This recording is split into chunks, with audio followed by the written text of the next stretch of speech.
Right. Grant, are you ready to rock and roll? I'm ready to rumble tumble. Are you ready to play Hungry Hippos? I'm ready to play Hungry Hippos. Let's get this show on the road. You need to lay off the medicine, bro.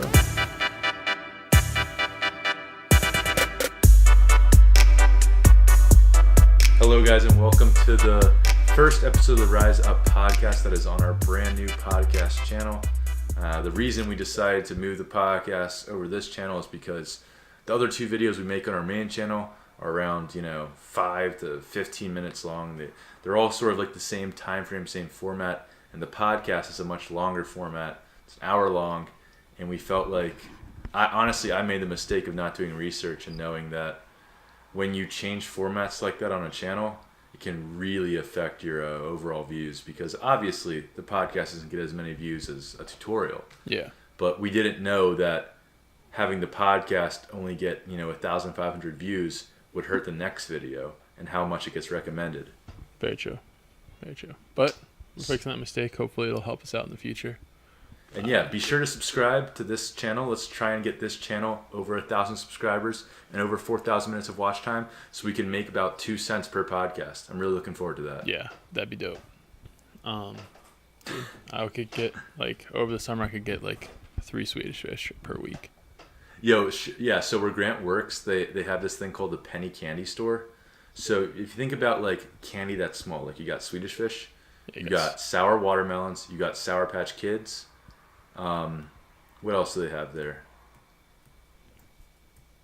I think that's mainly it. We have multicolored Swedish fish. Were you stuck up talking about dead air, leaving it silent because you were really contemplating the candy? Yeah, I was. I was just thinking through all the options, and I was just reminiscing on better days when the weather wasn't. I didn't think that 35 degrees was warm. Oh man, yeah, took me back to a place right there. I don't want to make this podcast all small talk, but for real though, the weather here, it's not even cold anymore. I feel like I'm jinxing it, but winter's done here. I'm in Virginia, by the way. Yeah. Apparently it's going to snow today. And by today, I mean Friday. Yeah, we're recording this on Thursday. I just watched the hometown Philadelphia 76ers destroy the Cleveland Cavaliers. They didn't destroy them, but we got that dub. So Philly versus everybody, as Grant's tank top always says. Yeah, it just it gives LeBron a reason to make his way over. LeBron to Philly 2018. LeBron James, if you're listening to this, which I know you are, come home. Yeah, I'm the white LeBron. You have to listen to me. Wait, that sounded weird. No. Shoot. Never mind. I love LeBron. But let's get into some questions that the viewers asked us. I got a nice topic from the homie, the Patrick Wheel Show. It's WEHL. He comments on every single one of our videos, so big shout out to Pat. And Pat asked what our thoughts on levitation magic was. So Grant, what are your thoughts on levitation magic? Well, I think levitation magic is fantastic if it's used well. I love the glasses trick that we do. The visible deck is fantastic, but there's a lot of not really well done levitation magic. Yeah, I have a strong opinion on this, actually. Yeah. Why don't you give us a... I'm gonna break it down for you guys. If you have loops or invisible string or levitation magic, right? There's really only a few tricks you should be doing with them, and this is why I believe that. The haunted deck, you can play that off like it's a magical thing happening. The glasses trick, you can play it off like a magical... If you're moving a fork, if you're moving a Sharpie. Minor things with the string. I've seen people post videos on Instagram with 3 pens floating, and they're dangling like clearly off of strings, and people bringing up books to their face, and just so over the top setups with the string. And I can only sit there and think, you're showing everyone that you have invisible string. No one with an IQ over 20 thinks that you're floating 6 objects at once. I put it this way, I think the key to good levitation magic is it doesn't visually look like a string's attached to it. Because when you're using invisible elastic string, the key word there is elastic. So when I do a haunted deck, I find the right tension, and by the time the card's moving, my hands aren't. Same with the glasses. By the time I feel that tension where the glasses are about to flip, that's when I slow my hands down and try and use the tension and gravity to flip them over.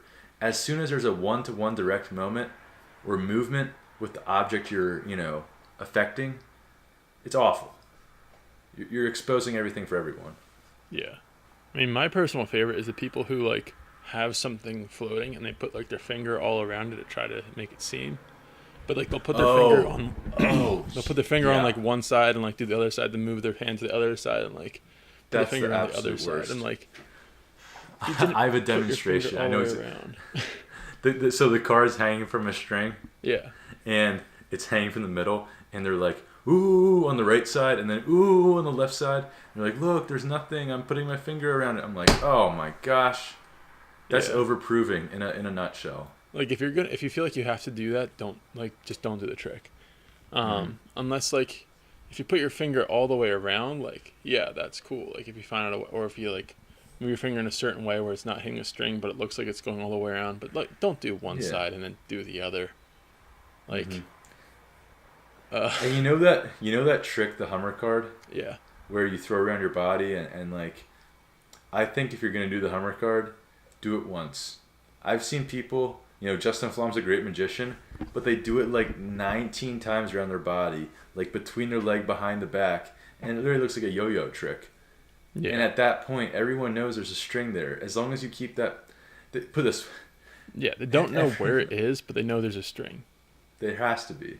Like, doing it once, I've had people who are magicians be come up to me after seeing one of our Instagram videos where we did a while back. They're like, was there a string there? Or, like, did you just kind of, like, I couldn't see, like, the whole, but, like, was there a string there? Or did you just, like, almost, like, boomerang it? You want to leave reasonable doubt. Yeah, it was as, like... You want to lit multiple options. You think there's something, but, like, you're not 100% certain.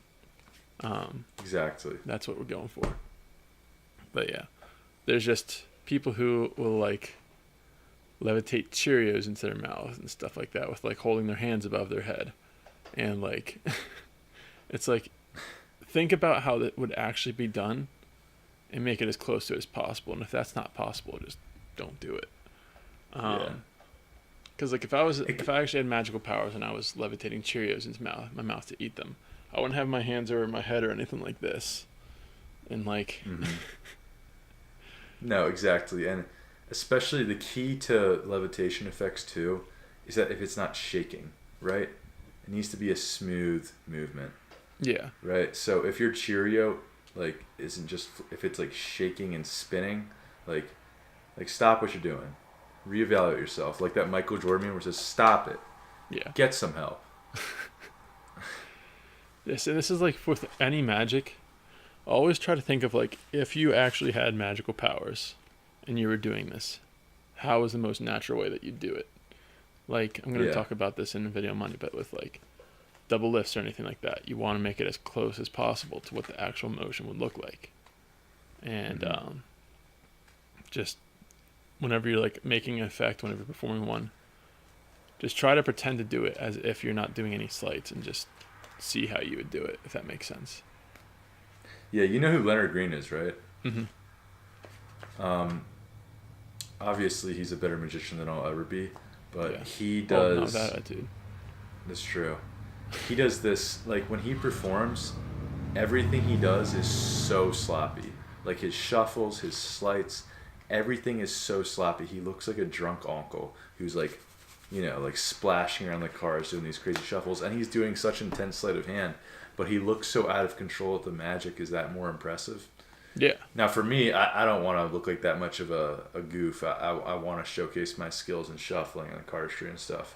But there is a point to be said there where it's like when you're doing a little too much, especially with, like, a double lift. Like, people do double lifts that are like, they break it off to their middle finger and, like, spin it 6 times, then throw it in air and catch it back on the deck.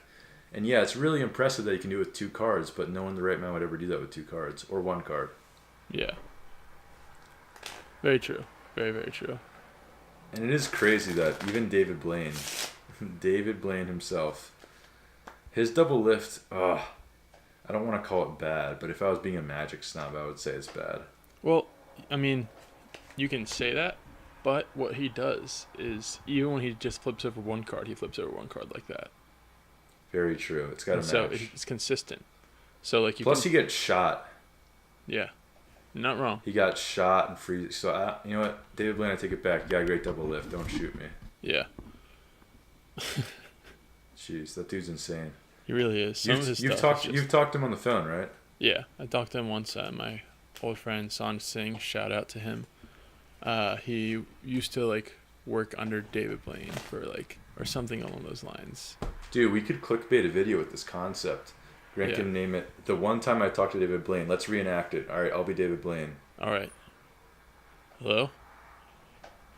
Hey. Hi. So you do magic? Yeah, I do. I've done it for the past couple of years or something like that. That's nice. All right, I'll give the phone to Sanj now.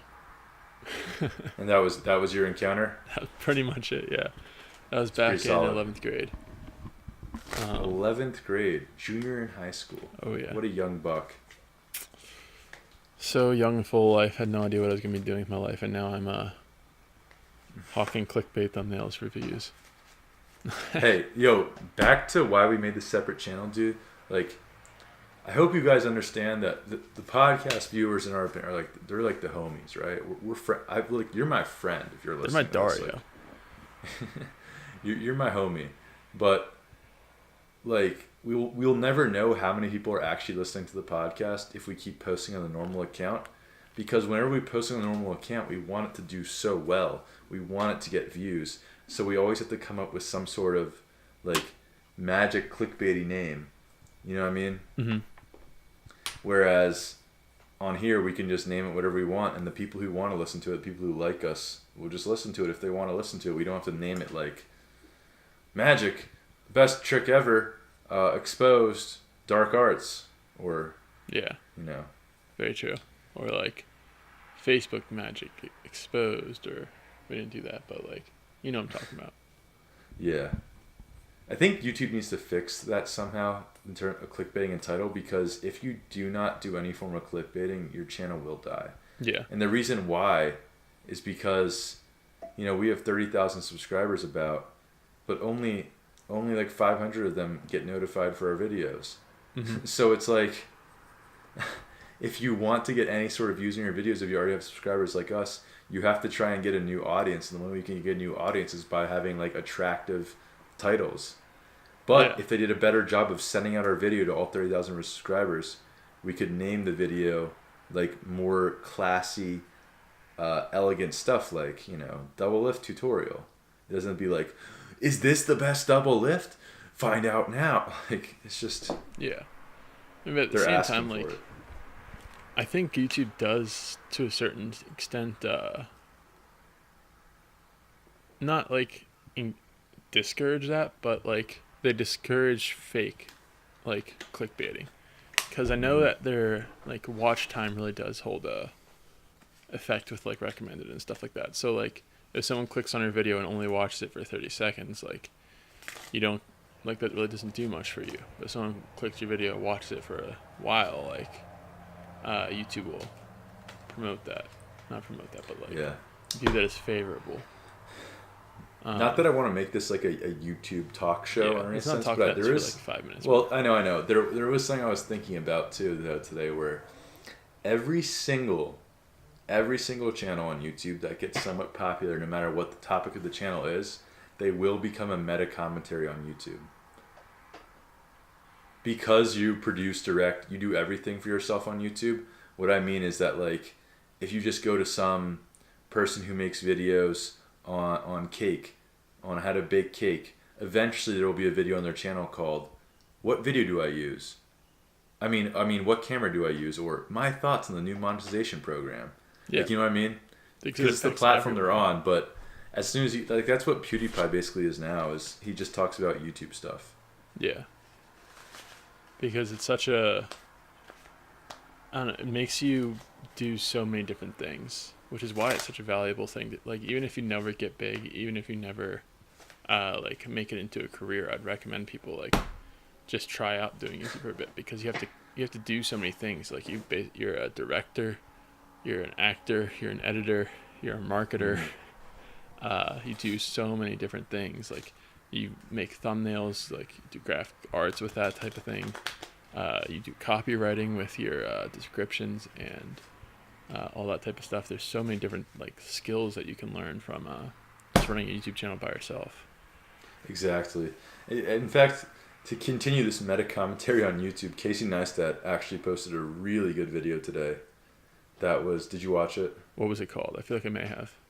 It was called something like, even success on YouTube means a life of poverty. Yeah, one of my friends texted me that link, and I was like, just more like thoughts, because that's not something that is very, like, anyone who's on YouTube knows everything that article says. Like, Right. The money that you make from AdSense, unless you have 10 million subscribers, it's not going to really do too much for you. Even no, you gotta use, yeah. Yeah, even like Jake Paul and Logan Paul, they don't rely solely on their AdSense. Their AdSense probably is a fraction of what they actually make. Maybe 1/10 of the money they're making. Yeah, any channel, that's going to be about it. Like, any channel that's going to be successful is going to be like selling merchandise, asking for patrons, asking people to support their content another way, and or like streaming and getting money through the people like doing the mega chat things. And I actually did see something super interesting today. No, this isn't going to be like a shout or anything, but back in the day, me and Chandler were really into TF2, and love that game. One of the people who we watched do TF2 commentaries and stuff like that was Muselk.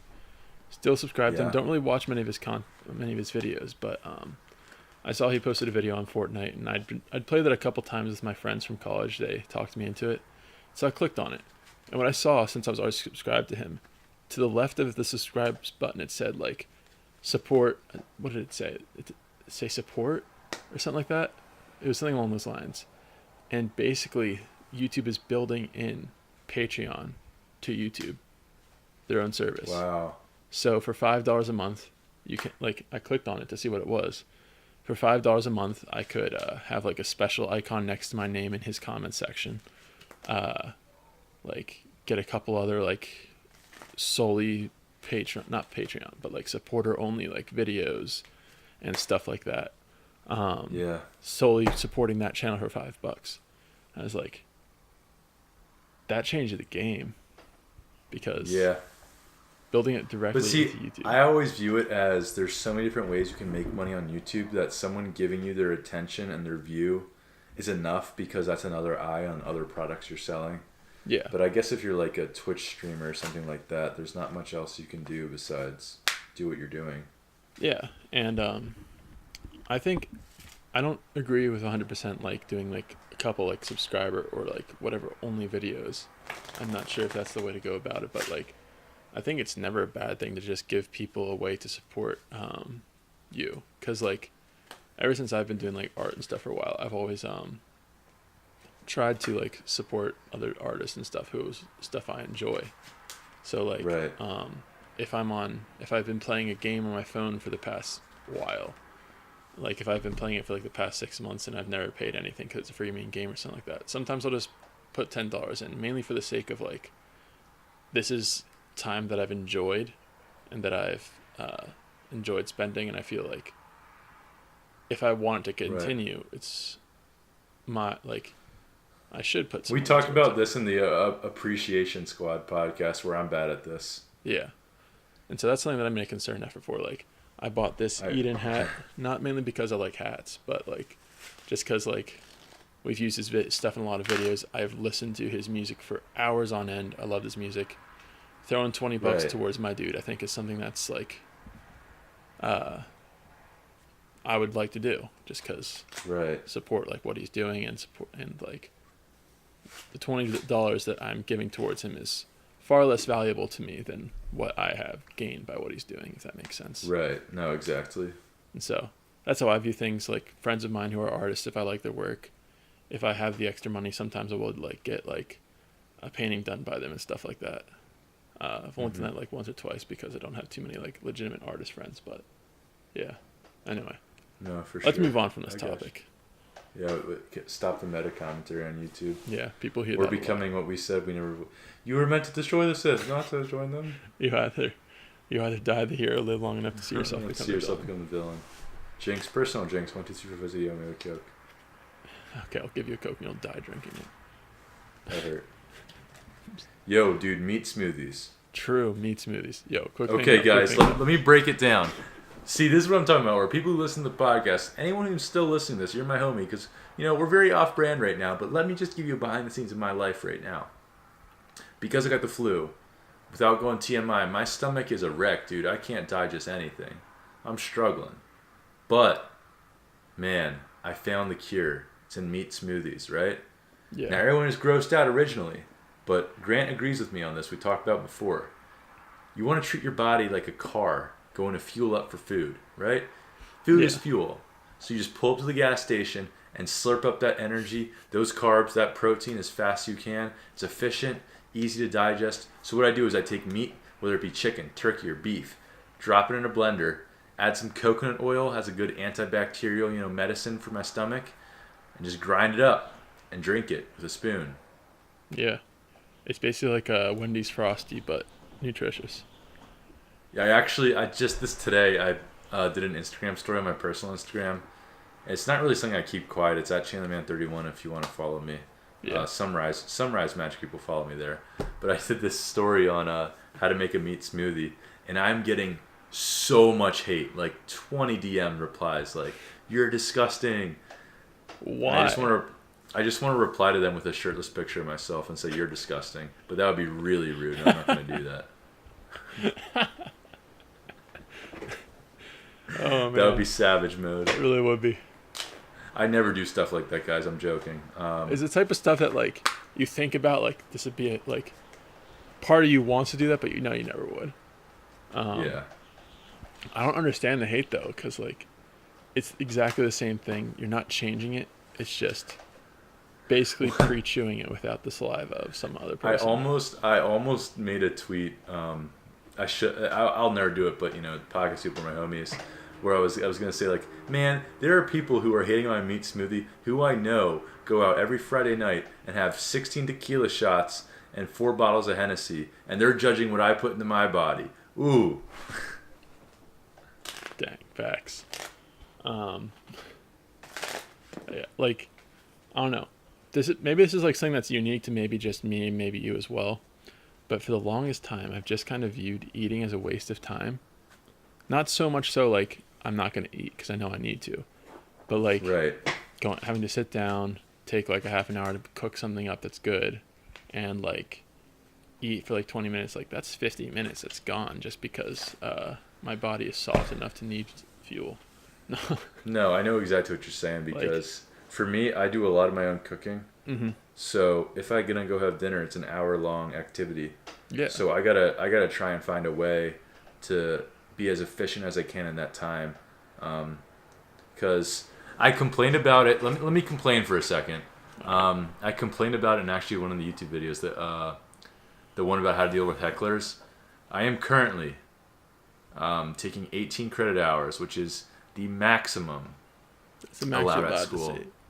Like I could not take more classes if I wanted to, so I'm maxed out on that. I have a solid social life, keep myself healthy, try and work out almost every single day, try and get 8 hours of sleep, and then try and run a business with my bro up in New York, long distance, on a YouTube channel where we post 3 videos a week, 1 vlog, 1 tutorial, and 1 podcast. So I'm running thin. So I need to get a maximum. So eating is a waste of time, but I also want to stay healthy, so I eat as much food as I can, like 8 meals a day. You think I'm joking, but I eat 8. Maybe I should do a vlog on that. Really should. I eat almost 8 meals a day, depending on what day it is. And you eat about a kilo every couple days. Oh my gosh, dude! You know what? At this point, we're so off brand. If someone's still listening, I got something I want to talk about. What do you want to talk about? I want to be rich. Mm-hmm. Do you want to be rich? I think everyone wants to be rich, but this is what I define rich as. If my child, breaks his ankle or something, I don't want to ever be like, oh, dude, the MRI is too expensive. No, we're just going to go take you to the best doctor in the world right now, right? Yeah. Now, I don't want to spoil my kids, but if we want to go to Disney World, I want to go to freaking Disney World. But I'm also not going to take them to Disney World all the time because, they'd be spoiled then. But here's what I'm saying. I was thinking, unless you're some highfalutin CEO, no one gets rich based off their salary. Now, there's obviously exceptions to this, right? Yeah. You know what every single rich person has in common? And I guarantee this. I want you to actually guess where I'm going with this. Dropped out of school and started a business. No. Well, almost all of them do have their own business in some sense. Well, all right, here's the few things. And they connect to each other. Everyone who's rich has multiple sources of income. Very true, yeah.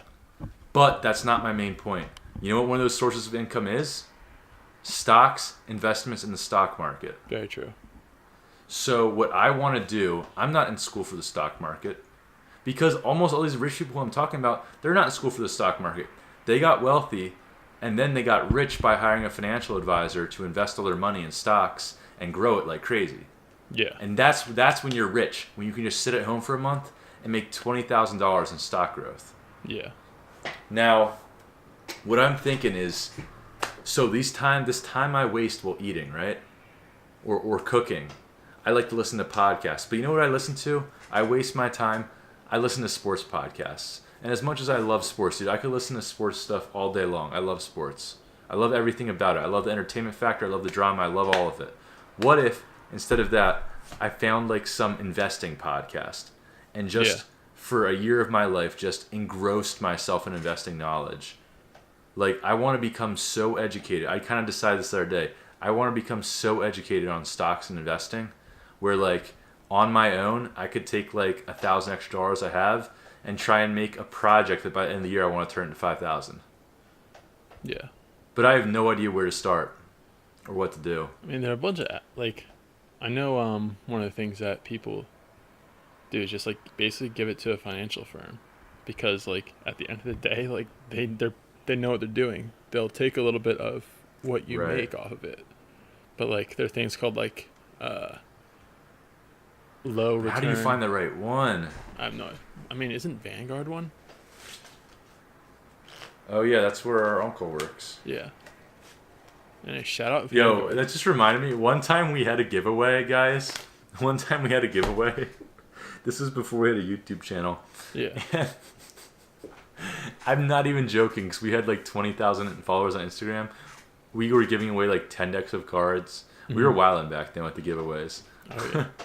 And 10 decks of cards and like $100 bill. And we go to randomly select the winner out of 9,000 entries. And the first option is our uncle saying, I'm just commenting to give you guys in there a comment, don't choose me. But out of the random selection, it was him. So shout out to Tater Dad. Yeah, very true. That's actually Tyler's dad, who I'm talking about. Big T, Tyler's dad. That dude's a legend. He works at a company. I'm gonna talk to him. Yeah, definitely. I think I literally just might call him up. Yeah, it's not a bad idea. Because that's something I want to do. So I'm pretty sure that's what he does. I don't know. I should know more about what he does. But who knows? I hope everyone listening can relate to this. I just want to be successful enough where, not that money isn't an object, but it's not a worry. Yeah, and exactly. I'm telling you, the way to this is the stock market. Well, I don't know if I agree with that 100%, but I say that, like, the stock market is what makes the rich richer. Right. And obviously you can lose money in the stock market, but I feel like, can't you play it like really safe in the stock market too and just make minimal? Basically, the higher your risk, the higher your return. So, like, if you want to, like, throw all your money into a new startup, you could potentially, like, quadruple that money or whatever. Right. Or you could lose it all. You don't know. Or you can invest your money into a well-known company that's going to steadily grow, like Boeing or Google or Apple or stuff like that. Make low return, but consistent return. I feel like the more you know about society and stuff, the smarter you can be on doing it on your own. Because but then if you made it like your full-time job or whatever. So what I'm saying is, like, if you pay attention to current events, I do know, and I'm probably really ignorant on this, that when Google releases a phone, right, Apple's stock goes down. When Apple releases their new iPhone, their stock goes up, and it's only for like 2 or 3 days. But maybe I'm not educated enough. But why couldn't I just? Is it allowed that I could just like sell really quick and buy really quick and stuff like that and make little No, funds that's there? complete. As long as like you're not using, as long as you're only using public information. Like you couldn't like. Right. Oh, that's insider so trading, you, right? You have to avoid that, but you don't know anyone in Google, so. So if Rise Magic ever went public and we were coming out with like an actual levitation system that would change the world, I wouldn't be allowed to buy my own stock based on the information that we're coming out with. And that's why like that. a whole bunch of like, Equifax. Did you hear about their whole breach? I don't even know what. So any of that Equifax is basically. I think I did hear about it. Equifax is basically the company that like handles like credit and Social Security. They almost have a monopoly. It's pretty much a monopoly. It's really messed up. But they got hacked, and like over I think about 60% of Americans' information was stolen by these hackers. And Equifax just did not tell anyone for like 3 months. That's savage. It's ridiculous. And so like, but like their CEOs, one of which stepped down, like sold like $40 million of their stock like 3 days before they announced it. And they're like, they're like, no, that's just that was just an automated thing by our bankers. That you got to do that slowly over time if you're gonna do like, that. It is. I don't know if they're gonna get busted for it or not, but like, they're like trying to make some sort of BS thing with like, yeah, that was just complete like coinky dink. I had no idea we were gonna announce this. Yeah, that's that stuff when someone tweets something really offensive and they just reply, "Sorry, my account got hacked." Like when you're Draymond Green, but it's like, sure it did. Anyway. Sure it did. And so like yeah, that's a prime example of insider trading, which it obviously is, but proving it is a whole nother deal. Yeah, I feel like people who are younger who are listening to this are gonna get super bored. But guys, I'm telling you, this is the key to getting rich. Yeah. I'm telling you, I have a theory, and I'm gonna prove it. I'm gonna learn all about the stock market. I'm interested to see. And I'm gonna make a YouTube channel about it. I'm interested in seeing if anyone who listens to this knows anything. Let us know in the comments. Well, hold up. So the guy who made the implicit playing cards, I don't know if you guys know what that is. We have a picture, and we used that in our top 5 one-handed cuts video, the implicit playing cards. But the homie's name is Slightly Jacked. He lives in Australia. Oh yeah, that's the dude. And I see his Instagram stories, and it was like a month ago. I saw him casually like he put on a story. He's like fooling around with the stock market in Australia and stuff. I don't know if Australia has it. Maybe it was the American stock market, but he was fooling around in some sort of stock market, and he was like, "Dang, I made 1,500 today." And like 2 days later, he's like, "Dang, I made 3,000 today." And I'm sitting there like, "The fudge! I need to know how to do this." But the only problem with that is that you have to have a lot of money in it in order to do that. Right. Because you're dealing with like. But I feel like I would be financially responsible. So let's say I had $15,000 in the bank saved away. I would keep 10 grand saved and then play with the other 5,000. And those numbers are very large. It's basically like a casino. As a so like. Student. Yeah, but it's a casino that's not based on luck. Let me explain what I was going to say there. But like, whenever if anyone goes to a casino, if any of you guys want to go to a casino, like heed this advice in order to gamble responsibility. What most people will do if they want to go to a casino and they want to like be responsible, not lose everything. People say like, I have 2 pockets. One pocket is my winnings, and one pocket is like, the stuff I came in. No, maybe that's not it. I don't know. But basically, anything that you win, you put in your right pocket, and you gamble with that money. Anything that like, and in your left pocket, you have the money that you came and that you're willing to start off with. So you start off with that money. You don't want to go less than 50, whatever. You take out of that pocket, and then once you're out of that pocket, you're done. Whatever's in your winnings pocket, you keep. So right. I've even heard it say like for gambling, and now obviously if you're into card magic and stuff like that, you've thought about gambling and things like that of that nature. Don't do it.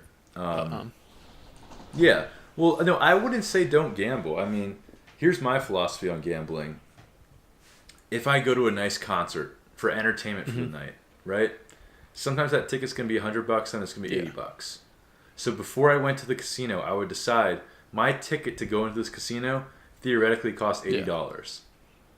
And if I lose that $80 that night, that was my price of admission. That was my price to go to the concert. If I gain anything, then that's just fun. And like that's what you have to like think about is that ticket price worth it for you? Will you have enough money, enough fun playing those games and stuff to like justify the ticket price? It's the thrill of the hunt. And some people really enjoy it. Some people enjoy it way too much. Some people don't enjoy it at all. Like, well, honestly, what was it? So back at prom when I was in high school, they had this thing called AM prom, and Grant and I did magic at it. We got hired to do magic at it. But what they do for AM prom is it's a thing that they want to make sure that no kids are drinking and driving prom night, because that's a prominent thing for kids to do on prom night is to get drunk and drive around from place to party. So what the school does is they put on this big party at the school like after prom's over till the morning, and they like deck out the school to like an amusement park type level so that everyone wants to go to it. And they take one of the gymnasiums and straight up turn it into a casino. They straight up turn a whole gymnasium into a casino. And what that casino does is you have money there, but it's fake money, and you can use that money on a night to buy prizes.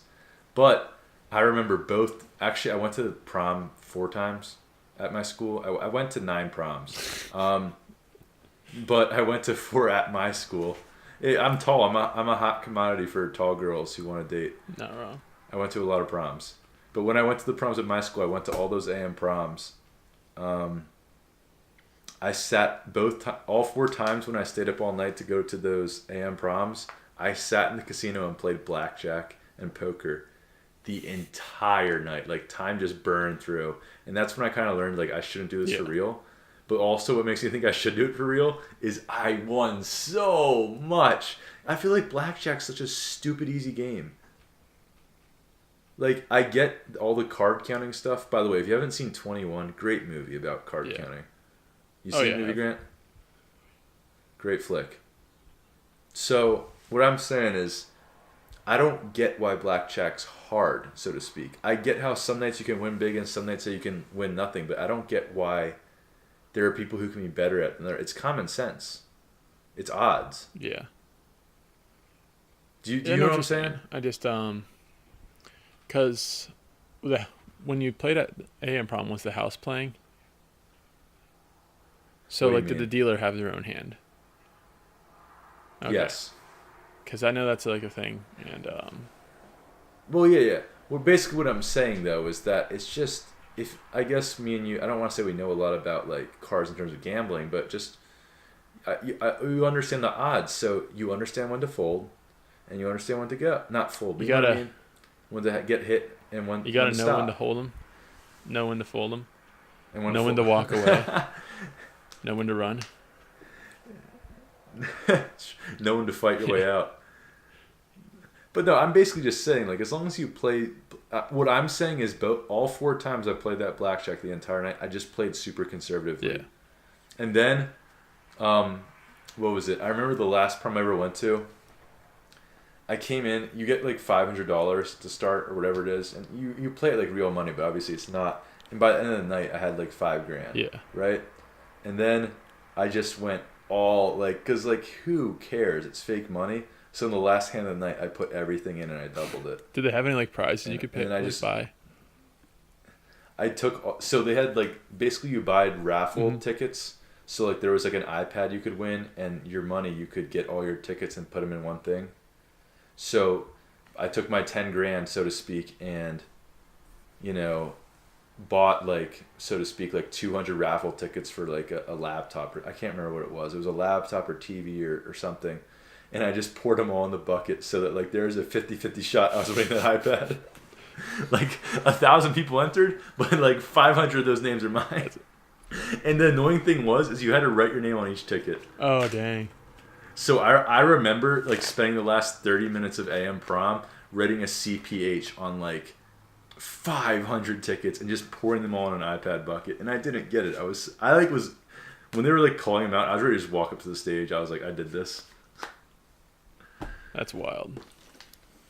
My regrets of high school. Anyway, quick look Oh yeah, I Quick, guess we yeah. got on that talking Quick about the little stock caveat market. though, I don't want to spend more than 5 minutes on this. One of my friends who I went and visited, he actually does like financial stuff.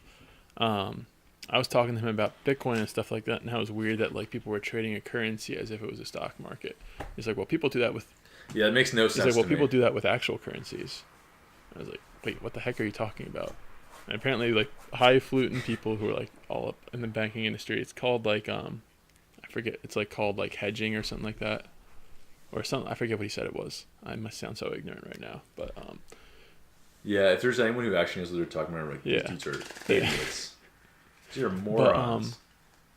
he's like, you know how like the value of the dollar and the value of the like Canadian dollar, like, and the euro and stuff Fluctuate. fluctuate. People will like watch that and like basically exchange different currencies as the fluctuations happen to just like make money out of nowhere. So like let's That's smart, because you know what I would do? I would get out of the U.S. currency as fast as yeah possible. Yeah, you know what was it? Our our Opa, so our grandpa, always used to say that China will become the new world dominator, the new world yeah leader. Like just in like a, you know how like the United States is the world power mm, right now, that China will surpass us just because of population and yeah. technology. So I would probably put all my money in them. But they like actively like weekly I think like trade it in and out. And like That's cuz like let's awesome. say one day the euro is worth like 120 to 100 like 1.2 to every one American dollar. And so you'd get like a whole bunch of Hey, with your euros buy a whole bunch of American dollars, and eventually when the American dollar fluctuates up to like 1.2 and the euros 1, you traded them all for euros. And right. it's just wild what people do. But anyway, No, I think obviously you want to get a financial advisor to do this stuff for you, but I think it would be cool to be smart enough where you could understand what your financial advisor is saying. and like have It discussions with like them. almost like knowledge about like Yeah. photography, right? So since me and you know about photography now, I don't think we're the most skilled photographers of the world, but I do know if I was with the most skilled photographer in the world, I could have a Yeah. conversation with him and talk about the settings on his camera and stuff like that. I'm never gonna say I know more than him, but I can I'm at the plate to understand the Yeah. The conversation. thing is like once you get past like I think once you get past about a couple months or like let's say a year into like doing photography, no one cares about camera settings anymore. Like people are worried about No, I know what you're saying. composition, It's all ideas, about lighting. Lighting is really the that's what yeah. like and that's what I want to learn more about. No, I know. I was just trying to use Yeah, an I know, I know. example. Uh, Where that's the thing too, is that like every high level photographer, when they're doing like an official job, they use oh yeah. autofocus. Because why hmm wouldn't you? It's Yeah. faster, it's more Anyway. efficient. It's like having a meat smoothie over something else. Yes, bring it back to the meat smoothies. It's just more Like efficient. I It's saw more this efficient. product come out called Soylent, and I wanted it to be good so bad. I wanted it to be good, but they basically advertised it was like a little smoothie, not a smoothie, but like almost like milk that you can have in the morning that just has all your nutrients that you need. It essentially would replace a meal. It's like that blue Yeah, milk in but Star except Wars. that people said it sucked. I don't know if it does or not, but that's what I heard. I never put any money into it. I I need know. I that. want that to be a product. I want to just like have like a Tide Pod of nutrients that I can just pop in my mouth and be fed for the next 6 hours. You know what I was? All right, we need to get into our We do. memes of the week. You know, our stale memes and rise up segment. But really quick, whoever is the first person to invent sleep on demand will never have to think about money ever again in your life. And by sleep on demand, I'm saying I'm tired right now. I take some pill, I do something, and I will sleep for 8 hours exactly, and I'll wake Yeah. up. Like I obviously you still want to be woken up, but something that lets you go to sleep right Yeah. away I feel you. without any side effects. Anyway, all right. I got a You fire got a fire stale meme meme? for you. Um, Guys, we're gonna break into the stale memes. Play the music. Oh, no music. Okay, low budget production. My stale meme is a rhino. Okay, and what this rhino does is he's chilling, man. Sometimes, Grant knows what I'm talking about. Sometimes the alpha male just got to sit there and chill. Other times, he's got to remind everyone who's boss. And I don't know what animal. Maybe it was like a gazelle. Maybe it was like a cow. Maybe it was, a Finding Nemo fish. Doesn't matter what it was. It was bothering the rhino, right? He was a little peeved. So he walked over to this beta, stuck his horn underneath him, and flung this animal 25 feet into the air, and it's the funniest thing I've ever seen. Oh my gosh! And that's my meme. Grant, you better insert that video into this podcast. All right, I know which meme I want. Better. A lot of them aren't family friendly enough for this podcast, but people will know when they actually look it up if they do. We don't have to get demonetized on this channel. So here's one. Basically, it's Wikipedia, and something that Wikipedia has been doing for a while is like Wikipedia always wants to grow and expand as a platform, and so it'll have stuff on it like a list of, let's say, not presidents. That's not a good one, but a list of Nobel scholars or something like that, and it's this list isn't complete. You can help by expanding it, because Wikipedia is user based, anyone can go on there and edit it and make it the best, but that's just something in their algorithm that'll always do. So for lists that are terrible that no one would ever want to be expanded, it'll have at the bottom this list is incomplete. You can help by expanding it. So it's list of socialist revolutions from Wikipedia, the free encyclopedia. It says, so this list is incomplete. You can help by expanding it. And there's a picture of oh my gosh. The eyes. And stuff list of serial killers. This list is incomplete. You can help by expanding it. Is super Wikipedia helpful. Telling me to become a serial killer right now? It's a list of saints. List of people who have drank poison in a courtroom. It's just all these terrible lists. So I'm scrolling through this meme and it's amazing. I think it's hilarious. Yo guys, since you're listening to this in the new channel, since you're homies, hit us up on Twitter. Grant can pop them up in the video at Chandlerman31, at MGHenry. If you have any fire memes that you want to be send me sent memes to us. That's all I want. You know what? All I want to do is read memes. Facebook has been changing my mind recently. I'm going to go off on this small little tangent. Because all that Facebook is now, Facebook is kind of dead for the most part. Unless Facebook is really alive on the 35 and over crowd. But basically all I see on Facebook now whenever I go there and scroll through it maybe once every week, it's just people tagging each other in videos that they find funny, tagging each other in memes. Yeah, they're 3-month-old memes. But still, I think it's just pure. I just get to scroll through Facebook and see these people sharing memes with people they love. It's great. It's meme book now. Should rename it. And so I just find that pure, and it just makes me happy to see people sharing memes with the ones they love. Well, that is a great transition to our Rise Up segment of motivation, inspiration that we can leave you with to end the week. I have nothing prepared. I don't, but I have one that I can just throw off the spot. I like it. Let's hear it. My Rise Up segment is, if you ever see me fighting in the forest with a grizzly bear, help the bear. You've literally said that on our first podcast. I'm coming back to it because I took a couple weeks off the gym just because it was cold. But I'm in bear season again. That's the softest thing I've ever heard. It is, but yeah. Anyway, it's better that I'm back now than just not never going back. But that can be help to life. This can be applied to life. Help the bear. If you think something that's big and scary, prepare for it to the point where it needs help against you. So, if you're scared of the school bully, maybe go to the gym. I want to tell my story about the one school bully that I had an encounter with. Yeah, go for it. But I don't think I should. I mean, wait, how does it work with grandfather? And I can't get in trouble for this. I don't know. Let's go. So my friend Handler Chenry. Our good old friend.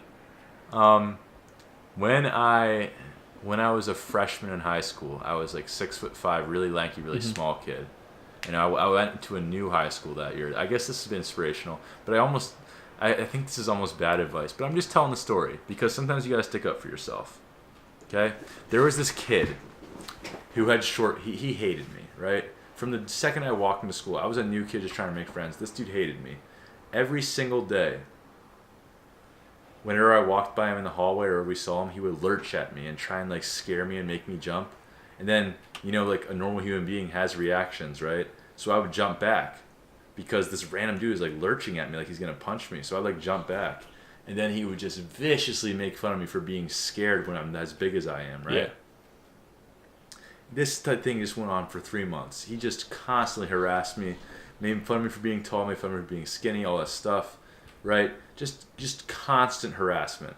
And the most annoying thing was he would constantly lurch at me and pretend like he was gonna hit me, and I would like jump back. Yeah. Okay, just 3 months of this. Okay.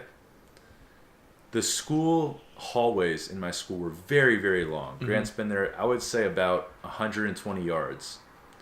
So I still remember this day very clearly. It was the middle of Spanish class. I asked to go to the restroom. My classroom was at the end of the hallway. The bathroom was in the middle. I step out of my classroom. Wait, you the mean hallway's Chandler? completely empty. Henry Chandler? No, Chandler. Yeah, Handler Chandler. not me. This wasn't me. This was definitely not me. I see this man who had constantly like bullied me. This is definitely What? not me. I saw Oh my gosh, yeah. Handler Chandler.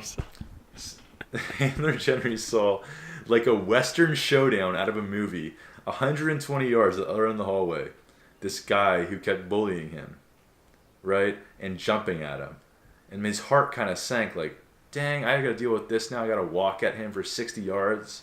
We just walk towards each other, and I'm walking, and I'm like, it's building up in me. Like, I hate this dude. He's always trying to make fun of me, right? Always lurching at me, trying to make me jump. We're walking close. We're walking close. We're walking close.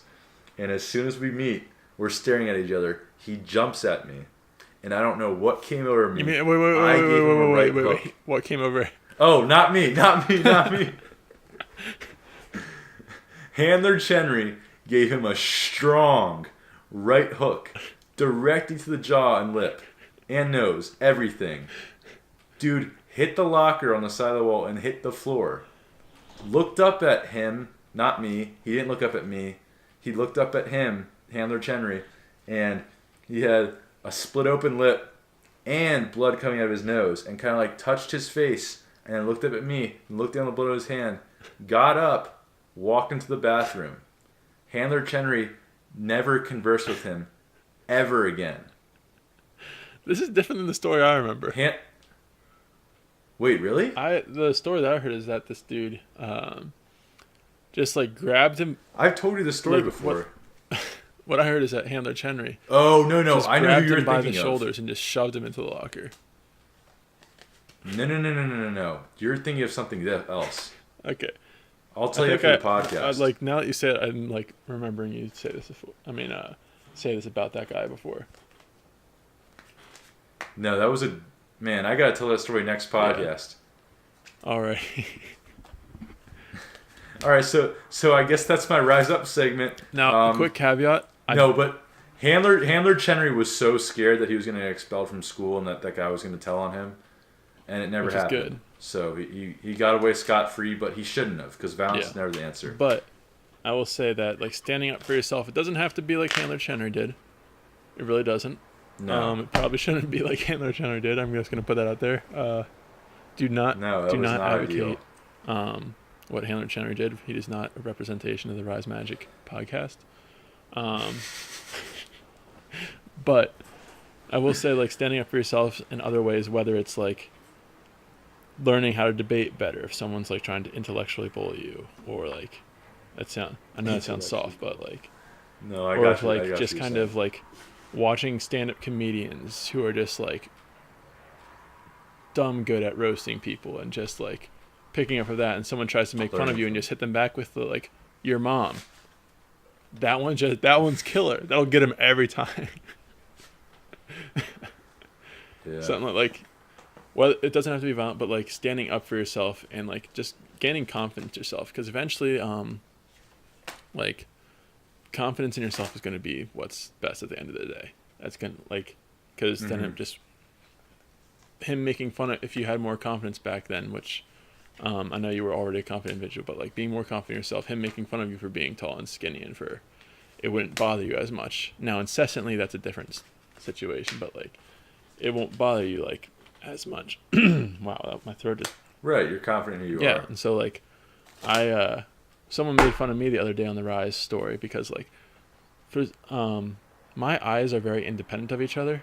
Like, I can wink. Wait, someone made fun of you on the Rise story? They replied in the DMs.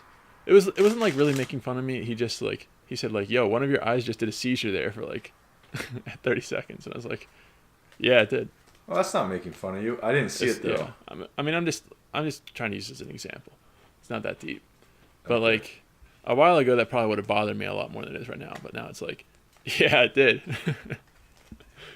Like knowing the things about yourself that aren't like quote unquote normal and embracing them, and so like, yeah, no.